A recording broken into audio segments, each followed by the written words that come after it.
ఇంకోటండి, మీరు కవిత అంశం మీద మాట్లాడుతున్నారు కాబట్టి ఈరోజు ప్రెస్ మీట్ పెట్టింది. కొన్ని క్వశ్చన్స్ నాకు కూడా కన్ఫ్యూజన్ అనిపించింది. నేను రాసుకొని వచ్చాను. ఈరోజు ప్రెస్ మీట్ నేను కూడా వెళ్ళాను. సో ఆ క్వశ్చన్స్ మీకు అడుగుతా, మీరు క్లారిటీ ఇస్తారని నేను అనుకుంటున్నానండి. ఫస్ట్ క్వశ్చన్ వచ్చేసి రాసుకొని వచ్చాను, మర్చిపోతానేమనేసి. ఓకే.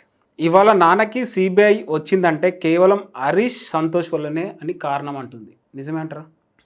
ఇక్కడ 2 యాంగిల్లో చూడాలి. సిబిఐ ఎంక్వైరీ ఒక రాష్ట్ర ముఖ్యమంత్రి పైన, ఈ రాష్ట్రాన్ని తీసుకొచ్చినామని చెప్పుకునే పార్టీ లేదా ఈ రాష్ట్రానికి నేనే తీసుకొచ్చినని చెప్పే వ్యక్తి ఆ పార్టీ అధ్యక్షుడిగా ఉండి సీఎంగా ఉన్నటువంటి వ్యక్తి పైన సిబిఐ ఎంక్వైరీ ఇప్పటి ప్రభుత్వము వేసింది. దీనికి కారణము హరీష్ రావు, సంతోష్ రావు. 2 యాంగిల్లో ఆమె చెప్పే దాంట్లో కూడా సత్యము ఉండదు. ఎందుకు? హరీష్ రావు ఇరిగేషన్ మినిస్టర్, సంతోష్ రావు సూడో సీఎంగా పనిచేసిన ఆ కాలంలో పెద్ద పెద్ద మినిస్టర్లకు కూడా సీఎం తోటి కేసీఆర్ తోటి అపాయింట్మెంట్ దొరకనటువంటి సందర్భం. అయితే వీళ్ళిద్దరూ సుమారు 1,35,000 కోట్ల చిల్లర ప్రాజెక్ట్, అది అంచనాలు పెంచుతూ పోయి అక్కడికి చేరింది. అవినీతికి పాల్పడ్డారు కాబట్టికే మా నాన్నకి, అంటే కవిత అనేది మా నాన్న కేసీఆర్కి సిబిఐ దగ్గరికి పోవాల్సి వచ్చింది అంటాడు. మరి కేసీఆర్ అనే వ్యక్తి కూడా ఏం అమాయక వ్యక్తి ఏం కాదు, తెలివి తక్కువ వ్యక్తి కాదు. వాస్తవానికి ఈ దేశంలో ఉన్నటువంటి గొప్ప నాయకులలో తెలివి శక్తి సామర్థ్యాలలో కేసీఆర్ చాలా ఉన్నతుడే. ఆయనకు తెలవదా కాళేశ్వరం ఎంత, కాళేశ్వరంలో ఏం జరుగుతుంది, ఎవరు ఎంత తీసుకుంటారు ఏందని ఆయనకు తెలవకుండానే హరీష్ రావు పాత్ర ఉండొచ్చు, హరీష్ రావు ప్రేరేపించి ఉండొచ్చు, సంతోష్ రావు ప్రేరేపించి ఉండొచ్చు. కానీ అల్టిమేట్ నిర్ణయంలో ఆనాడు సీఎం పాత్ర కూడా ఉంది. ఓకే.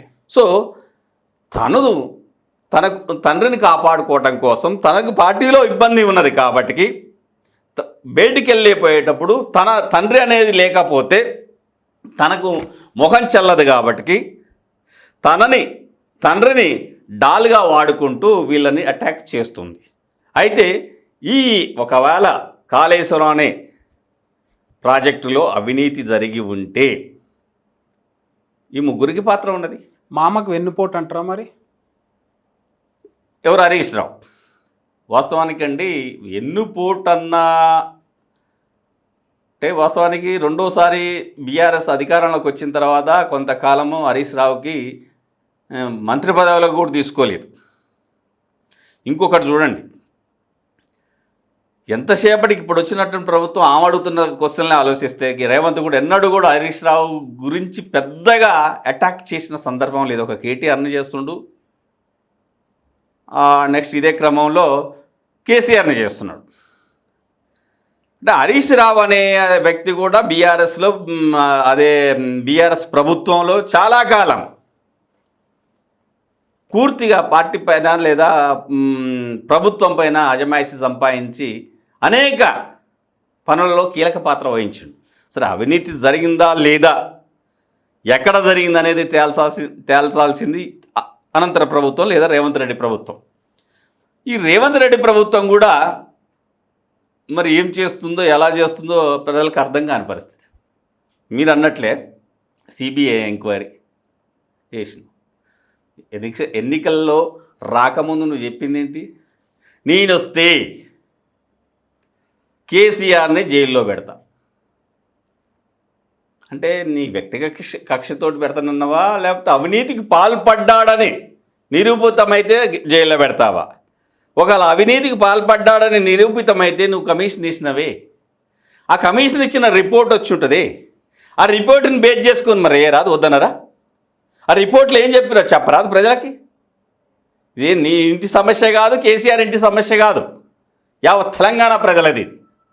సంపద అంతా కూడా తెలంగాణ ప్రజలది. మరి ఎంతసేపటికి ఎలక్షన్లో నువ్వు పవర్లకు రావడానికి, ప్రజల్ని ఉద్రేకపరచడానికి, యువతని ఉద్రేకపరచడానికి జైల్లో పెడతా ఇది కొత్త మాట కాదు. ఎక్కడ అది చంద్రబాబు నాయుడు కూడా నేను పవర్లోకి వస్తే దీన్ని జైల్లో పెడతాని చెప్పి రాజశేఖర రెడ్డి రాష్ట్రం మొత్తం కాళ్ళు బల్పం పెట్టుకొని తిరిగిండు. వచ్చిన తర్వాత జైలు లేదు, ఏం లేదు, ఇద్దరు కలుసుకొని స్నేహంగా ఉన్నారు. ఇప్పుడు కూడా జైలు అనే పదాన్ని పక్కన పెట్టి ఆయన అంటుండే ఆల్రెడీగా ఇప్పటికే జైలు ఉన్నాడు పామంసలో, నేను కొత్తగా పెట్టేది ఏంది అని. అంటే ఇది ప్రజల్ని మోసం చేస్తున్నాను రేవంత్ రెడ్డి గారు. సీఎం రేవంత్ రెడ్డి గారు ఏం చెప్తున్నావు అంటే ప్రజల నుంచి మభ్యపెట్టి ఓట్లు దండుకున్న తర్వాత వేద్దామనా? అసలు ఎంత జరిగింది? అసలు కాళేశ్వరానికి నిజంగా అవినీతి జరిగిందా లేదా తేల్చు. జరిగితే ఎంత జరిగింది, ఎవరి జేబులకు ఎంత పోయింది తెలవని సమస్య కాదు. ప్రతిదీ రికార్డెడ్గా ఉంటుంది. హరీష్ రావు జేబులకు ఎంత పోయింది, సంతోష్ రావు జేబులకు ఎంత పోయింది, మెగా చెప్తున్నారు కదా, మెగా దాంట్లో ఏదైతే నిర్మాణాలు పాల్పంచుకున్నటువంటి కంపెనీ, కాంట్రాక్టులు తగ్గించుకున్నటువంటి కంపెనీ, దానికి ఎంత పోయింది, కేసీఆర్కి ఎంత పోయింది, ఈవెన్ కవితకి ఎంత పోయింది. ఇప్పుడు ఒకటండి, మీరు కూడా ఒకటి ఆలోచిస్తే మీడియా ప్రజలు కూడా ఆలోచించాల్సింది ఏంటంటే, దాదాపు మనకు స్వాతంత్రం వచ్చిన దగ్గర నుంచి ఈరోజు దాకా ఎక్కువ డబ్బు ఇన్వెస్ట్మెంటు ప్రాజెక్టుల మీద పెడుతున్నాయి ప్రభుత్వాలు. ఎందుకు? అక్కడే డబ్బు అవినీతికి ఎక్కువ ఆస్కారం ఉంటుంది. 79 ఏళ్ళు అవుతున్నది, ఇప్పటికీ అనేక ప్రాజెక్టులు పూర్తి కాలేదు. ఎవరు వచ్చినా ఇమ్మీడియట్గా ప్రాజెక్టుల మీద. అంతకుముందు రాజశేఖర రెడ్డి జలయజ్ఞం అన్నాడు, ఈయన వచ్చి ఇంకేదో కేసీఆర్ ఒకటి అన్నాడు, ఇప్పుడు ఈయన వచ్చి చేస్తున్నాడు. ఎందుకంటే రూపాయిని 10 రూపాయలుగా ఎస్టిమేషన్ వేసుకొని ఆడ టెండర్లు పిలుచుకున్న అడిగేటోడు ఎవరుండడు. ఎందుకంటే ఆ లెక్కలు పత్రాలంతా అంత జోలికి పోయే ప్రతిపక్ష పార్టీలు కూడా చాలా తక్కువ. ఉన్న ప్రతిపక్ష పార్టీలకు కూడా మెగా లాంటి కంపెనీలు వాళ్ళ స్థాయిని వాళ్ళ ఆలోచనను బట్టి ప్రతి ఒక్కరికి ఫండ్ పంపుతుంది. ఇది బహిరంగ రహస్యం, ఎవరు చెప్పరు. వాస్తవానికి రేవంత్ రెడ్డి పిసిసి అధ్యక్షుడు కాకముందు కంటే ముందే కాళేశ్వరం ప్రాజెక్ట్ అనేది స్టార్ట్ అయింది. అంతకుముందు ఆయన టీడీపీ వర్కింగ్ ప్రెసిడెంట్, ఆ తర్వాత కాంగ్రెస్లోకి వచ్చిండు, ఇక్కడికి వచ్చిండు. అంటే ఇది ఎందుకు చెప్తుందంటే అప్పటికి ఆయన అనామక వ్యక్తికి కాబట్టి మెగా కంపెనీ ఆయనకి వాటాలు ఇవ్వకపోవచ్చు.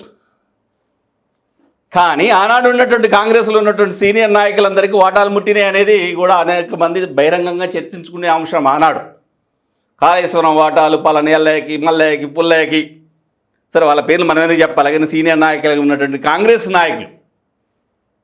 సో అక్కడ నేను వస్తే కాళేశ్వరాన్ని తేలుస్తా అని గట్టిగా ఎందుకు వచ్చిందంటే ఇది కూడా ఆలోచించాల్సిందే. ప్రజల చర్చ రేవంత్కి ఆ రోజు సరిగ్గా ముట్టలేదేమో.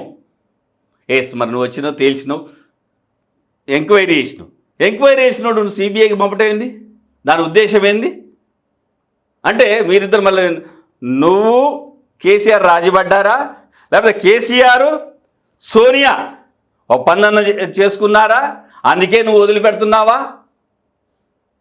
ఏంటది? సిబిఐ అంటే ఒకటండి, ఇప్పుడు సిబిఐకి రాష్ట్ర ప్రభుత్వం లెటర్ పెడుతుంది పలానా కేసును టేకప్ చేయండి అని. సిబిఐ అనేది ఏదో స్వచ్ఛంద సంస్థ కాదు ఈ దేశంలో, భారత రాజ్యాంగబద్ధమైనటువంటి సంస్థ అయినప్పటికీ ప్రభుత్వంలో ఎవరుంటే వారు చెప్పినట్టే నడుస్తుంది. ఈ దేశంలో ఏ సంస్థ కూడా, ఈవెన్ పెద్ద సంస్థలు కూడా ఇండిపెండెంట్గా పనిచేసినటువంటి సందర్భాలు చాలా అరుదు. ఇప్పుడు మోడీ ప్రభుత్వం గ్రీన్ సిగ్నల్ ఇస్తే తప్ప సిబిఐ ఎంక్వైరీకి రాదు. గ్రీన్ సిగ్నల్ ఇవ్వడానికి ఇమ్మీడియట్గా రేపే తీయచ్చు, కొన్ని నెలలు కూడా తాత్సారం చేయొచ్చు. ఒకవేళ గ్రీన్ సిగ్నల్ ఇచ్చినా ఎంక్వైరీలు మనకు తెలవంది కాదు, కొన్ని ఏళ్ళు జరుగుతున్నటువంటి సిబిఐ ఎంక్వైరీలు కూడా చూస్తున్నాం. తేల్చాలంటే 2-3 నెలల్లో తేల్చి జైలుకు పంపే కేసులను చూసినాం. అంటే ఇక్కడ ఎందుకు? ప్రభుత్వానికి ఆనాడు పెద్దలకి ఆ వ్యక్తికి ఉన్న సంబంధాలు, భవిష్యత్ రాజకీయ ప్రయోజనాల దృష్ట్యా ఇది నీరుగారిపోయే అవకాశం కూడా ఉంటుంది. లేదు కక్ష సాధన, లేకపోతే ఇమ్మీడియట్గా తేల్చాలనుకుంటే ఇమ్మీడియట్గా 2-3 నెలల సిబిఐ తీసుకుపోయి కేసీఆర్ని జైల్లో కూడా వేసే పని ఉంటుంది. అంటే ఏమన్నట్టు, తను రేవంత్ రెడ్డి అది తేల్చకోకుండా పూర్తిగా పక్కకేసేసి తను సేఫ్ జోన్లో పక్కకు తప్పించుకునే పనిలో సిబిఐకి వేసింది అనేది